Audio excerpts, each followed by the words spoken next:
잠언 27장. 너는 내일 일을 자랑하지 말라. 하루 동안에 무슨 일이 일어날는지 네가 알 수 없음이니라.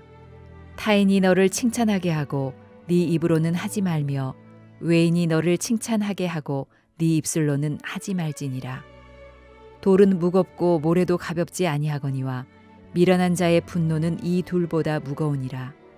부는 잔인하고 노는 창수 같거니와 투기 앞에야 누가 서리요. 면책은 숨은 사랑보다 나으니라. 친구의 아픈 책망은 충직으로 말미암는 것이나 원수의 잦은 입맞춤은 거짓에서 난 것이니라. 배부른 자는 꿀이라도 싫어하고 줄인 자에게는 쓴 것이라도 다니라. 고향을 떠나 유리하는 사람은 보금자리를 떠나 떠도는 새와 같으니라. 기름과 향이 사람의 마음을 즐겁게 하나니 친구의 충성된 권고가 이와 같이 아름다우니라. 네 친구와 네 아비의 친구를 버리지 말며 네 환난 날에 형제의 집에 들어가지 말지어다. 가까운 이웃이 먼 형제보다 나으니라. 내 아들아, 지혜를 얻고 내 마음을 기쁘게 하라. 그리하면 나를 비방하는 자에게 내가 대답할 수 있으리라. 슬기로운 자는 재앙을 보면 숨어 피하여도 어리석은 자들은 나가다가 해를 받느니라. 타인을 위하여 보증선자의 옷을 취하라. 외인들을 위하여 보증선자는 그의 몸을 볼모 잡을지니라. 이른 아침에 큰 소리로 자기 이웃을 축복하면 도리어 저주같이 여기게 되리라. 다투는 여자는 비 오는 날에 이어 떨어지는 물방울이라. 그를 제어하기가 바람을 제어하는 것 같고 오른손으로 기름을 움키는 것 같으니라. 철이 철을 날카롭게 하는 것 같이 사람이 그의 친구의 얼굴을 빛나게 하느니라. 무화과 나무를 지키는 자는 그 과실을 먹고 자기 주인에게 시중드는 자는 영화를 얻느니라. 물에 비치면 얼굴이 서로 같은 것 같이 사람의 마음도 서로 비치느니라. 스올과 아바도는 만족함이 없고 사람의 눈도 만족함이 없느니라. 도가니로 은을, 풀무로 금을, 칭찬으로 사람을 단련하느니라. 미련한 자를 곡물과 함께 절구에 넣고 공의로 찍을지라도 그의 미련은 벗겨지지 아니하느니라.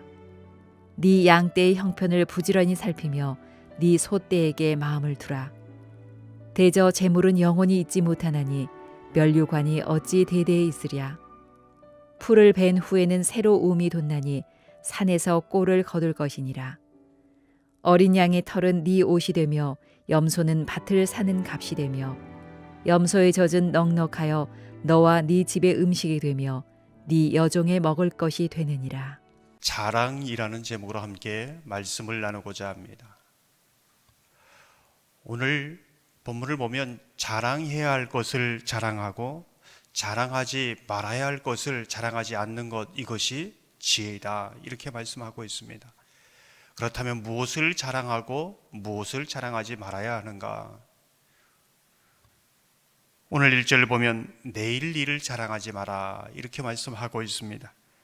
너는 내일 일을 자랑하지 말라. 하루 동안에 무슨 일이 일어날는지 내가 알 수 없음이라. 내일은 내 시간이 아닙니다. 하나님의 시간이지요. 내일은 내게 보장된 그러한 영역이 아닙니다. 하나님의 영역이지요. 그래서 우리는 내일을 자랑할 수 없다. 오늘 밤이라도 하나님께서 부르시면은 거부할 수 없는 사람, 가야 할 사람, 그것이 저와 여러분이다. 어떻게 보면 하루하루 살아가는 사람들이다, 이렇게 볼 수 있는 것이죠. 신약 성경을 보면은 바울이 로마로 가는 그러한 배편을 타고 향하고 있습니다. 그 안에는 많은 사람들이 내일을 장담합니다. 내일은 로마에서 장사하리라. 내일은 로마에서 돈을 벌어 집을 사리라. 내일은 로마에서 친구를 만나리라. 수많은 꿈을 가지고 그렇게 살아가는 것이죠. 그러나 얼마 되지 않아 광풍을 만납니다. 내일이 없어지는 것이지요. 죽음의 끝자락에서 그렇게 근심합니다. 내일을 꿈꿀 수 없는 것이지요. 그것이 인간이다라는 것을 말해주고 있습니다. 야고보서에 보면 너희는 잠깐 보이다가 없어지는 안개니라. 너희가 도리어 말하기를 주의 뜻이면 우리가 살기도 하고 이것이나 저것을 하리라 할 것이거늘 이제도 너희가 허탄한 자랑을 하니 그러한 자랑은 다 악한 것이다. 그러면 어떻게 하나님의 사람은 어떻게 살아야 되나? 하루하루 주신 그 날들을 하나님께 감사하고 이것을 주신 하나님 앞에 내게 주신 생명과 기회, 그것을 감사하며 주의 뜻을 따라 살아야 한다라는 것을 말해주고 있습니다. 오늘 이 새벽도 주의 뜻을 묻고 또 기도하며 사는 것처럼 하루하루 그렇게 살아가는 사람들이다라는 것을 말해주고 있습니다. 그러면 자랑을 해야 되는데 무엇을 자랑해야 하는가? 누가 자랑해야 하는가? 이제 이것을 또 말씀해 주고 있습니다. 2절을 보면 타인이 너를 칭찬하게 하고 내 입으로는 하지 말며 외인이 너를 칭찬하게 하고 내 입술로는 하지 말지니라. 자랑하는데 자기가 자랑하는 것이 아니라 다른 사람이 자신을 자랑하게 하라. 이게 진정한 자랑이다라고 말하고 있습니다. 여기에는 두 가지가 있지요. 다른 사람들의 자랑, 그 자랑하는 것을 정말 그것이 진정한 자랑이다라고 말하는 것도 있지만 다른 사람이 책망하는 것도 자랑해야 된다라는 것을 포함하고 있습니다. 다른 사람이 하는 것은 칭찬만 하는 것이 아니라 책망도 함께 한다는 것이지요. 그것을 믿음으로 받는 것이 지혜다라는 것을 말해주고 있습니다. 6절을 보면 친구의 아픈 책망은 충직으로 말림이 앞는 것이나 원수의 잦은 입맞춤은 거짓에서 난 것이나.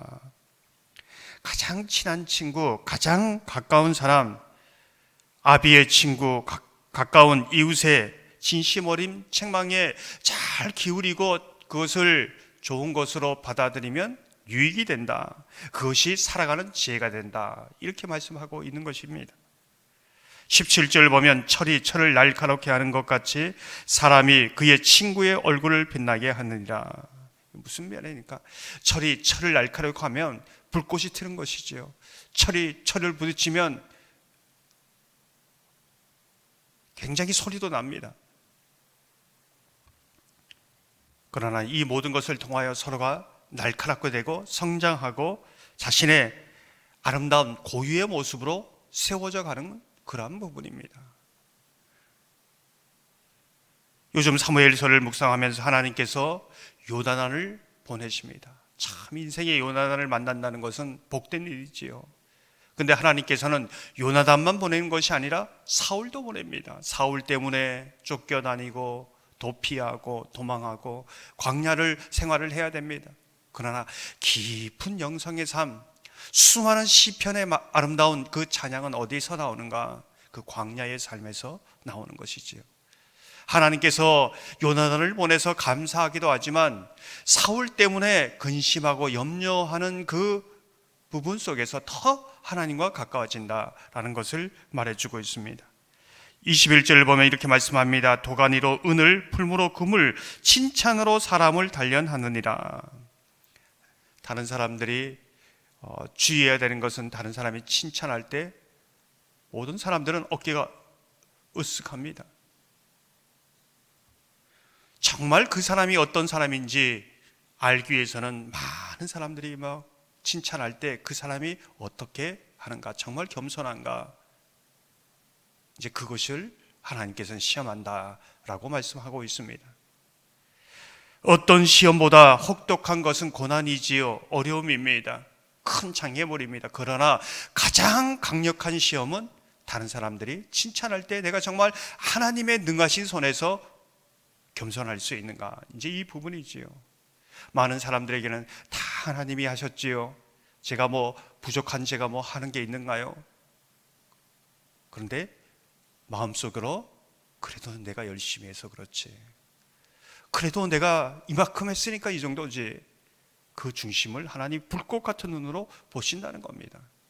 사람들은 속일 수 있어도 하나님은 속일 수 없다는 것이지요. 정말 마음 깊은 곳에 하나님의 정말 하신 일을 바라보면서 겸손할 수 있는가, 이것을 말해주고 있습니다. 14절을 보면 이른 아침에 큰 소리로 자기 이웃을 축복하면 도리어 저주같이 여기게 되니라. 아무리 좋은 것이라도 넘치고 가하면 유익이 되지 않는다는 것이지요. 그것이 잘 조절하는 것이 지혜입니다. 오늘 이 새벽 우리는 어느 정도 조절해야 정말 이것이 적당한가 잘 모릅니다.